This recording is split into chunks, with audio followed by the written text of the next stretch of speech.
Hello friends, welcome to the new episode of my channel. আমি সৌম্যজিৎ। এই মুহূর্তে আমি কথা বলবো আমাদের এই সপ্তাহে আরো আরেকটি বাংলা সিনেমা রিলিজ হয়ে গেছিল, যে সিনেমাটার নাম আপিস দ্য অফিস। তো এই সিনেমাটার মধ্যে মুখ্য চরিত্রে অভিনয় করেছেন টোটাল 4জন অ্যাক্টর এবং অ্যাক্ট্রেস। তার মধ্যে রয়েছেন সন্দীপ্তা দি এবং কিঞ্জলদা রয়েছে, আর আরেকটা জুটিকে দেখাচ্ছে সুদীপ্তা দি এবং তাছাড়াও তথাগত দা। তো কেমন লাগলো এই সিনেমা? এই সিনেমাটাকে আমাকে এক কথায় যদি বলতে বলা হয়, বলবো সিনেমাটা ভালো। তবে এই সিনেমাটা না হলে দেখার সিনেমা এটা নয়। এই সিনেমাটার যে কনসেপ্ট, সেই কনসেপ্টটা আমরা শর্ট ফিল্ম, নাটক এই ধরনের কাজে দেখে থাকি। এই যে সিনেমাটা, এই সিনেমাটা অ্যাজ আ হিউজ অডিয়েন্স দেখবে মাল্টিপ্লেক্সে, সেরকম সিনেমাটা নয়। সিনেমার মধ্যে কি তাহলে পজিটিভ দিক নেগেটিভ দিক কিছু নেই? না, ডেফিনেটলি আছে। এই সিনেমার গল্প যদি আমি একদম একটুখানি করে বলতে যাই, এখানে গল্পটাকে দুটো ফ্যামিলিকে দেখানো হচ্ছে। একটা কিঞ্জল কুমার নন্দের ফ্যামিলি এবং সন্দীপ্তার ফ্যামিলি, যারা হাজবেন্ড এবং ওয়াইফ। তাদের একটি বাচ্চা থাকে এবং তাদের ফ্যামিলির মধ্যে কিছু প্রবলেম। আরেকটা ফ্যামিলি হচ্ছে সুদীপ্তাদির ফ্যামিলি এবং তাছাড়াও তথাগতদার ফ্যামিলি। তো দুটো ফ্যামিলিকে এখানে দেখানো হচ্ছে। তো এই গল্পটা দারুণ একটা গল্পটা হচ্ছে বেসিক গল্পটা, যে এখানে কিঞ্জল কুমার নন্দ এবং তার সঙ্গে সন্দীপ্তাদি রয়েছে। তারা দুজনেই অফিসে চাকরি করে, তারা খুব বড় লোক, অফিসে চাকরি করে। তাদের একটি ছেলে রয়েছে এবং সেই ছেলেটিকে দেখছে সুদীপ্তাদির ক্যারেক্টার তার বাড়িতে কাজ করে, তার ছেলেকে দেখে রাখছে। একটা টাইমে সুদীপ্তাদির ফ্যামিলিতে কিছু বাজে ব্যাড ফেস আসছে, যেটার জন্য তিনি কাজটা ছেড়ে দিচ্ছেন। তিনি কাজটা ছেড়ে দেওয়ারও কিন্তু একটা কারণ রয়েছে। আবার তিনি ব্যাড ফেসটাকে কিভাবে ফেস করছে সেটারও একটা কারণ রয়েছে।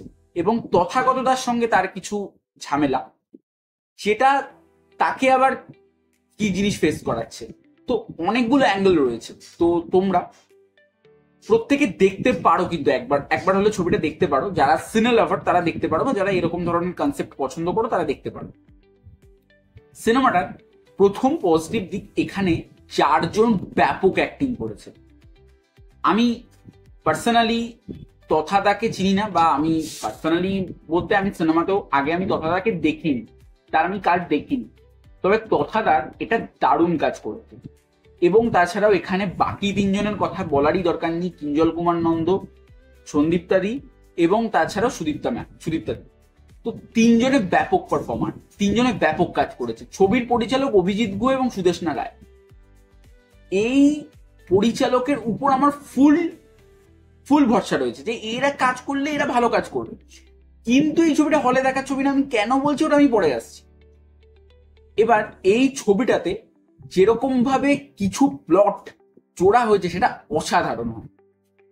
ছবির যে স্ক্রিন প্লে, এই ছবির স্ক্রিন প্লে একটু বোরিং, তবে যারা ইমোশনাল ছবি পছন্দ করে তাদের জন্য স্ক্রিন প্লেটা দারুণ ভাবে ওয়ার্ক করে, যেরকম আমার ক্ষেত্রে ওয়ার্ক করেছে। ছবির মধ্যে একটা গানই তো ছিল, হ্যাঁ একটা গানটা ব্যাপক। এবং তাছাড়াও এই ছবিটার মধ্যে আমরা যেরকম ভাবে একটা সেই না সিরিয়াসলি বলছি, যে বাস্তব জীবনটাকে পুরো তুলে ধরেছে। দেখুন, আজকে আমাদের বাড়িতে যারা কাজ করে, ইনফ্যাক্ট আমার বাড়িতেও যারা কাজ করে, তো ঘর মোছে বা রান্না করে, তারা না এলে আমরা অনেক সময় বলি যে কাজ ছেড়ে দেব, কাজ থেকে ছাড়িয়ে দেব, তারপরে হচ্ছে টাকা কেটে নেব। সেম এই জিনিসগুলো আমার খুব ভালো লেগেছে। এবং ওই যে আলোচনা করি না আমরা, একটা সেই ফিল দিয়েছে যে ধরুন আপনি আপনার কাজে, অবভিয়াসলি আমার বাড়িতেও হয়, তো আপনি আপনার বাড়ির কাজের লোকের কথা জানতে পারলেন, সেটা নিয়ে বাড়িতে একটা আলোচনা করলেন যে এই জানো তো, হাজবেন্ড এবং ওয়াইফ, হাজবেন্ড এবং ওয়াইফ আলোচনা করলেন যে এই জানো তো এটা হয়েছে, এটা কিন্তু উচিত হয়। তো এই যে আলোচনা, এই যে প্রসেসটা, এটা আমার ব্যাপক লেগেছে। পুরো বাড়ির ফিল দিচ্ছিল ভাই। এবং এই সিনেমাটাতে কিঞ্জলদার লাস্টের দিকে কিছু পারফরমেন্স, আর কিঞ্জলদা না খুব ন্যাচারাল অ্যাক্টর। কিঞ্জলদাকে তুমি রোল দিয়ে দাও, কিঞ্জলদাকে তুমি রোল দিয়ে দাও, কিঞ্জলদার মধ্যে পুল আপ করে দেবে। তো তোমাকে ওই দিকে কিঞ্জলদাকে ধরে বসে থাকলে হবে না, কিঞ্জলদা এইভাবে করো, কিঞ্জলদাকে রোল দিয়ে দাও, কিঞ্জলদা তোমাকে নর্মালি করে দেবে, যেখানে তুমি ধরতেও পারবে না কিঞ্জলদা কিভাবে অভিনয়টা করবে। ব্যাপক পারফরমেন্স কিঞ্জলদা। এবং এই ছবিটাতে আমরা যেরকম ভাবে একটা ডার্ক সাইড দেখি সেটা দারুণ ভাবে দেখিয়েছে বস। এবার যদি চলে যাই ছবির নেগেটিভ পয়েন্ট, এই ছবির প্রথম নেগেটিভ পয়েন্ট ছবির সংলাপ। এই ছবির ক্ষেত্রে সংলাপ খুব দুর্বল এবং সংলাপগুলো শুনতে ভালো লাগে না অনেক সময়, যেটা এই ছবির ডেফিনেটলি একটা খারাপ পয়েন্ট।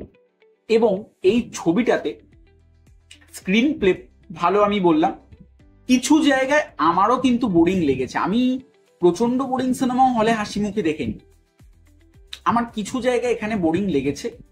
এবং ছবির রান টাইম কম, 2 ঘন্টার কমই, 2 ঘন্টা 40, 1 ঘন্টা 40 না, তবে সেখান থেকে আরেকটু যদি কমা যেতে পারতো ভালো হতো কিন্তু। কারণ আরেকটু কমা রান টাইম আমরা অনেক ছবি দেখেছি, ঋত্বিক চক্রবর্তীর ছবি দেখেছি আমরা, তারকার মৃত্যু, যেখানে 1 ঘন্টা 30 মিনিটের ছবিটা ছিল না রান টাইম।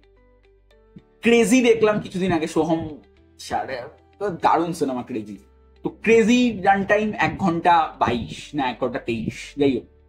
তো এটা একটু কমাতে পারতো। তো এবং তাছাড়াও মোটামুটি ঠিক আছে ছবিটা, চলো ভাই একবার দেখা যায়। যারা ইমোশনাল ছবি পছন্দ করে তারা একবার হলে গিয়ে দেখতেই পারো, যাদের ট্রেলার ভালো লেগেছে তারা হলে গিয়ে দেখতে পারো। অ্যান্ড এটাই ছিল আমার রিভিউ। এই ছবিটাতে রেটিং যদি বলতে হয় তাহলে 3.5 আউট অফ 5, ভেরি অ্যাভারেজ লেগেছে আমার খুব। তো এটাই। তো তোমরা যারা দেখে ফেলেছো তারাও জানাও কেমন লাগলো, যারা দেখোনি তারাও জানাও, আর ভালো লাগলে লাইক কমেন্ট শেয়ার সাবস্ক্রাইব করো, পাশে বেল আইকনটি ক্লিক করো। দেখা হচ্ছে পরবর্তী ভিডিও, ততক্ষণের জন্য টাটা।